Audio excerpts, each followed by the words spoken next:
Okay, let's unpack this. Have you ever stopped to consider that something as, well, fundamental and familiar as a name etched into countless traditions, spoken by literally billions, might actually have a hidden origin, a story far deeper than what we commonly know? Today, we're diving into precisely that kind of compelling question. Our mission really is to explore the origin and the significance of a highly recognized name. We'll be delving into its historical journey, the linguistics, the culture around it. Think of this as your shortcut to being truly well informed about, well, a fascinating linguistic and theological puzzle, kind of custom tailored for your curiosity. This topic matters far beyond just, historical curiosity. In ancient Hebrew culture, a name wasn't just a label, not at all.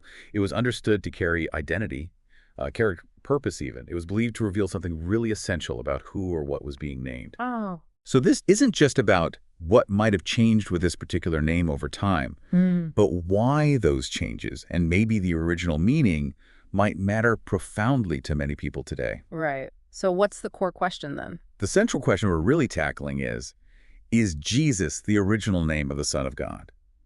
And, well, where did it actually come from? Because if you go back to the original Hebrew sources, the name Jesus is simply not found. It's not there. No. Instead, you'll encounter names like Yahusha or maybe Yehoshua, and these names carry a powerful meaning. Yahuwah is salvation. So that really sets the stage for the journey we're about to take. Wow. Okay, that's a truly startling revelation right off the bat. It really makes you pause and think, doesn't it, about how much we might just sort of take for granted. So if we go back to the source, back to the Hebrew culture where this whole story begins, how exactly did names function there? You mentioned they're more than just sounds. What does that truly mean for understanding someone like the Messiah, a Hebrew man born and raised in that culture? That's a crucial point, yeah. For the ancient Hebrews, names were believed to be, well, almost like spiritual declarations. They often encapsulated a person's character, maybe their destiny, or even a prophetic message. Think about it.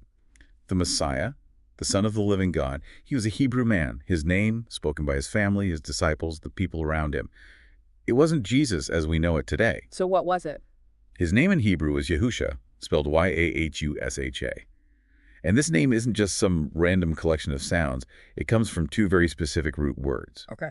The first part is Yahu. That's a shortened form of Yahweh, the Father's name, what's often understood as the divine name for God. Yeah, okay. And the second part is Shah. That means to save or to deliver. Right. So when you put those together, Yahusha literally translates to Yahuwah saves. It's a name that, for many people, inherently carries the entire mission of the Messiah within its very structure. It's basically a statement of purpose. So the name itself is a mission statement. That's incredibly profound. But, okay, if his name was Yahusha, meaning Yahuwah saves, how on earth did we end up with Jesus today? That seems like quite a leap. Can you walk us through that historical journey? Because it sounds like a fascinating linguistic transformation. Absolutely. It's definitely a journey, one that crosses languages and centuries. First, you have the transition from Hebrew to Greek. In the first century, these Hebrew names were being written down or spoken in Greek context, right? Sure. Greek was the common language of the Roman Empire then. The lingua franca. Exactly. Now, the Greek language had no Y sound, like in Yahusha, and it also didn't have a sh sound, the Shah part. Ah, okay, so they had a problem. They did. They needed to approximate it. So Yahusha became Iesous. That's spelled I-E-S-O-U-S. It was basically their closest phonetic approximation in Greek. Iesous. Okay, and from Greek, I guess it moved into Latin? Precisely. Then that Greek form, Iesus, moved into Latin. You see it prominently in the Latin Vulgate, the main Latin Bible translation used for centuries, hugely influential in Western Christianity. In the Vulgate, Iesus was rendered as Isus, I-E-S-U-S. Isus. Okay, I'm getting closer, but still no J. Still no J. And this is where it gets really fascinating for us as English speakers, right? Because if I understand correctly, the letter J itself wasn't even common in English until much, much later. Could you walk us through how that linguistic shift, especially with the introduction of J, played out to finally give us Jesus? It's a remarkable shift, really. The English language didn't even consistently use the letter J until maybe the 16th or 17th century. That late? Wow. Yeah. The J was actually introduced largely by printers, and it gradually replaced the I sound, especially at the start of words. It helped differentiate between the consonant sound, like way and yes, and the vowel sound of I. Ah, okay. To clarify the pronunciation. Exactly. So that Latin Isus eventually became Jesus in English Bibles. You really see it solidify after the King James Version was published in 1611. Just let that sink in for a moment. the specific spelling and pronunciation of the name Jesus. It didn't exist in any language before the 17th century. That's incredible. But it's incredible to think how much a single sound, or just the evolution of a letter, can reshape something so fundamental over centuries. It's almost like a linguistic game of telephone played across civilizations, isn't it? It really is. And it's this startling historical fact that leads us to the deeper, more profound question, I suppose.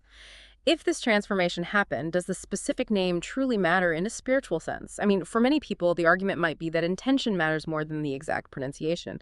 How do proponents of using the original name address that perspective? Exactly. And that's where it moves beyond just academics. For many, it prompts that exact question. If countless people have called on the name Jesus for centuries and experienced profound spiritual moments, does it really matter what name is used? Right. Does the form invalidate the substance? Well, for a growing number of believers today, particularly within a movement, often described as a kind of global awakening, the answer is a firm yes, it does matter. They often interpret scriptures like Acts 17.30, that talks about times of ignorance God overlooked, to mean that while past generations may have operated with less knowledge, knowing these original names now carries a sort of spiritual responsibility. So knowledge brings responsibility. From their perspective, yes. Names are seen not just as labels, but as spiritual declarations. And understanding Yahusha as containing Yahuwah, the Father's name, is viewed as a profound revelation. It shows the Father's identity and the Son's mission all in one. For them, embracing these original names is part of a restoration of what they believe to be ancient truth. And that leads to... What? They believe it leads to a deeper level of spiritual power and alignment. Now, this isn't usually framed as saying salvation is invalid for those who called on Jesus. It's more. More about restoration. Exactly. It signifies that truth, as they see it, is being restored.